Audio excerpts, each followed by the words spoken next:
함께 나눌 말씀은 잠언 4장 14절에서 19절입니다. 사악한 자의 길에 들어가지 말며 악인의 길로 다니지 말지어다.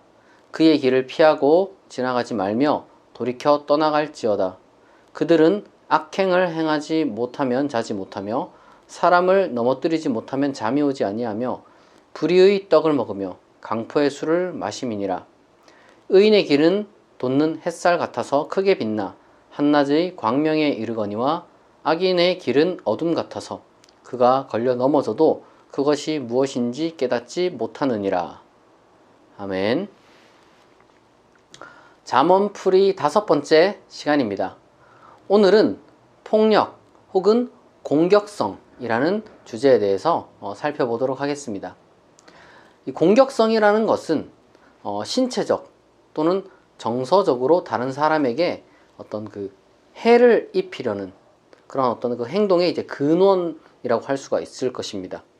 진화적으로 보면은 이것이 생존 본능이라든지 아니면은 경쟁 구도 속에서 어쩔 수 없이 발전한 성향이라고 볼 수 있겠습니다. 그러니까 이 동물적 본능으로서 공격성은 모든 동물이 다 현재로서는 이제 가지고 있는 것이라고 볼 수 있겠죠. 그러나 인간의 공격성이라는 것은 단순히 그런 차원을 넘어서고 있습니다. 그래서 독일 철학자 프리드리히 니체는 선악의 저편이라는 책에서 이렇게 말합니다. 모든 동물 중에서 인간만이 잔인하다. 인간 외에는 자기 쾌락을 위해 다른 사람에게 고통을 가하는 존재는 없다. 물론 우리가 진화적인 차원에서 그리고 또 인간이 동물이기 때문에 인간으로부터 공격성 그 자체를 없애버릴 수는 없습니다. 인간의 이제 다양한 본능과 감정 중 하나를 인위적으로 없애는 것은 불가능하고 그리고 또한 그렇게 해서도 안 되겠죠. 게다가 때로는 이런 우리가 소위 말해서 이 공격성의 발현이라는 것이 뇌의 문제일 수도 있기 때문에, 그러니까 다시 말해서 단순히 어떤 그 심리적인 요소 그 이상의 원인을 갖기도 하는 경우가 있기 때문에 무작정 그것에 대해서 정죄할 수는 없는 노릇입니다. 하지만 그럼에도 불구하고 이 인간적인 잔인한 공격성의 발현, 잘못된 공격성의 발현, 니체가 지금 지적한 것처럼 자기 쾌락을 위해서 다른 사람에게 고통을 가하는 폭력은 결코 정당화될 수 없습니다. 역사적으로 많은 지혜자가 유감스럽게도 이 공격성과 폭력을 구별하지 못했어요. 그래서 역사를 살펴보면 폭력이라는 것을 극복하려고 하기보다는 어쩔 수 없는 수단으로서 이 폭력의 사용이 정당화되곤 했습니다. 우리가 현대사만 살펴봐도 그것을 알 수가 있는데, 예를 들면 나치가 유대인에게 가한 폭력이 있고 파시스트들의 독재가 있었고, 그리고 오늘날 21세기에는 러시아의 침략 전쟁 같은 게 있죠.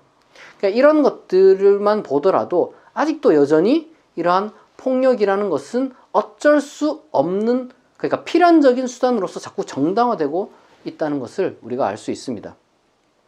게다가 폭력이라는 것이 이런 거시적인 차원뿐만 아니라 개인적인 차원에서 일어나는 것이고, 또한 물리적인 차원뿐만 아니라 심리적, 경제적, 사회적 공격 등 다양한 형태를 띠고 있습니다. 그러니까 폭력이라는 것은 무수히 많은 형태를 띠고 있고, 거시적인 차원부터 미시적인 수준까지 우리 어떤 인류의 전반을 현재 지배하고 있는 것 중 하나입니다.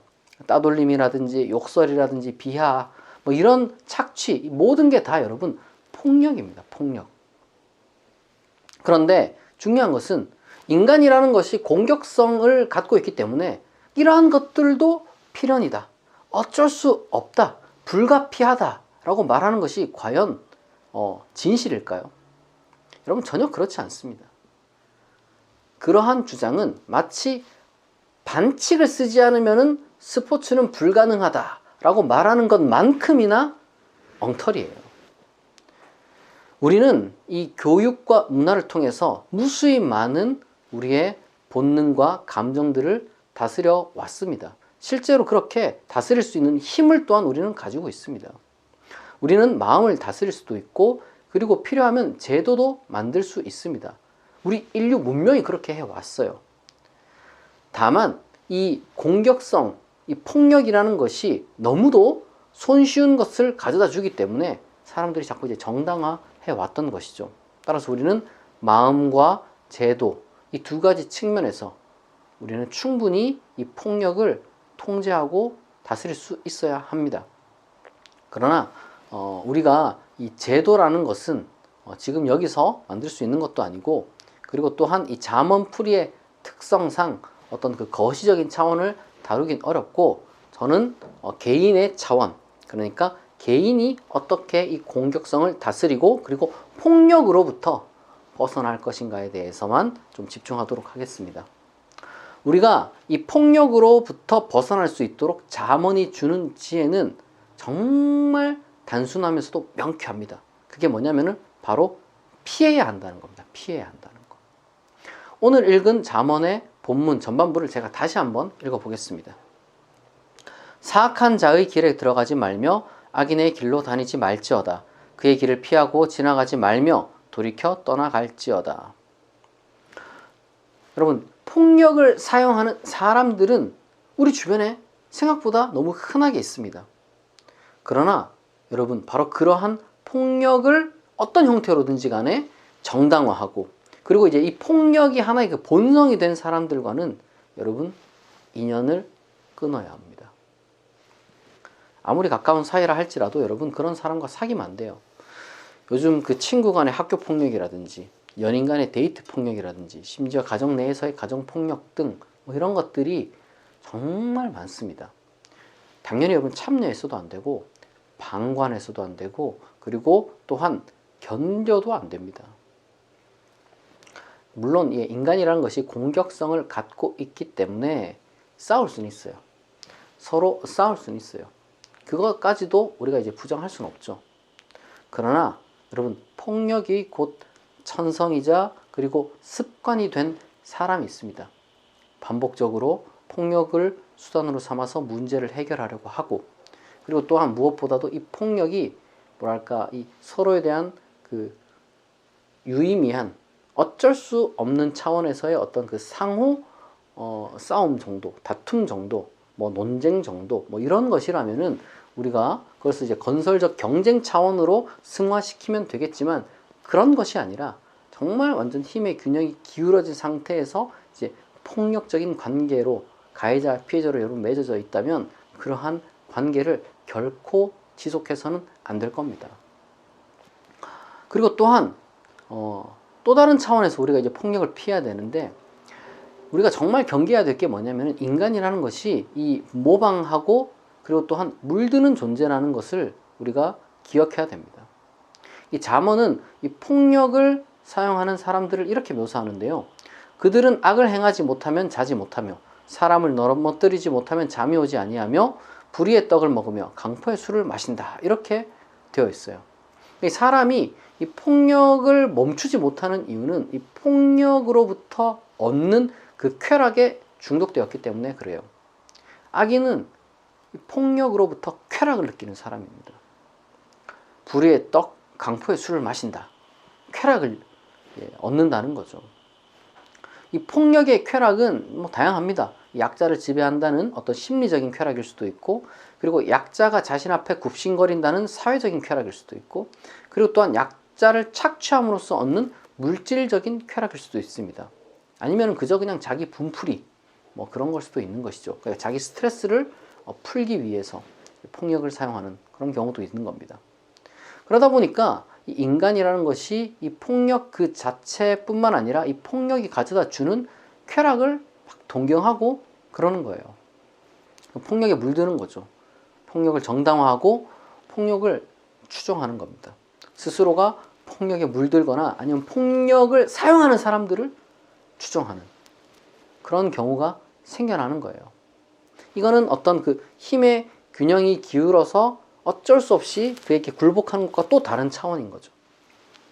여러분, 그러나 그러한 폭력의 쾌락을 누리는 사람들의 끝이 멸망으로 정해져 있다는 것을 우리가 잊어선 안 될 것입니다.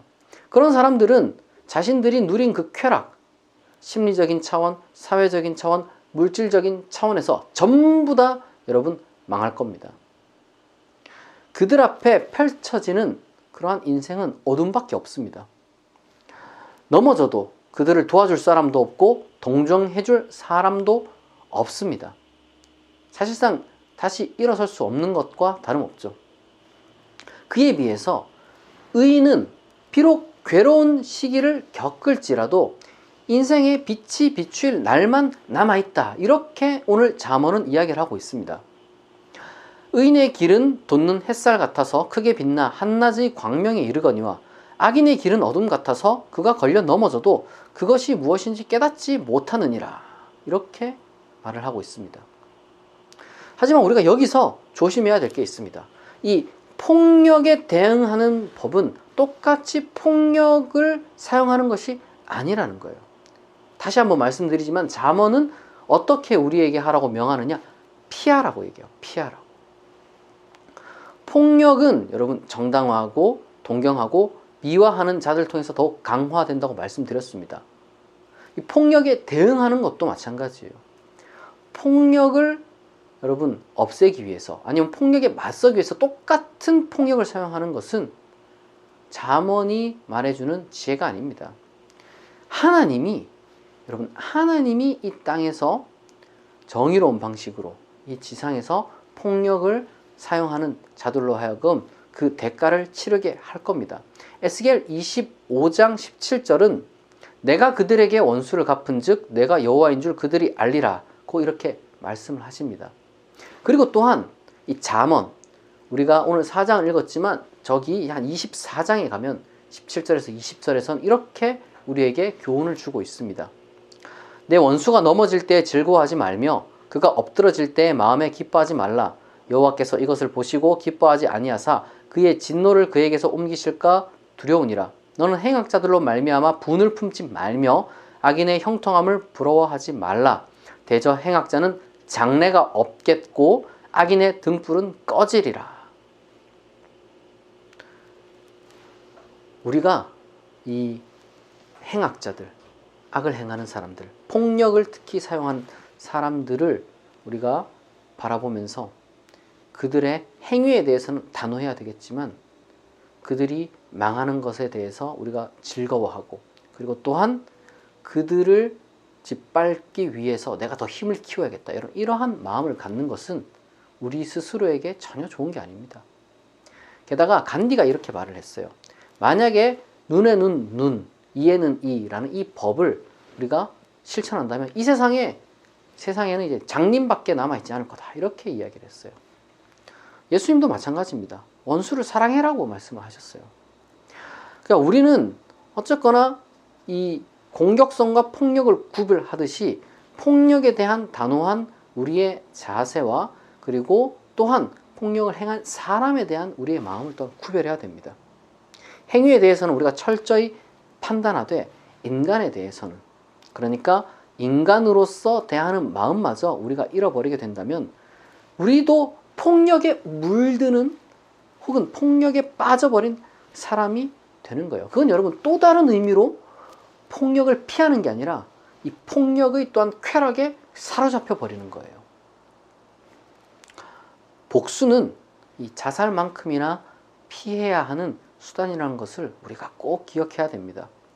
적어도 우리 그리스도인은 하나님에게 기도함으로써 위로를 받고 그리고 또한 정의를 기대할 수 있습니다. 하나님이 여러분을 지키고 보호하여 주실 겁니다.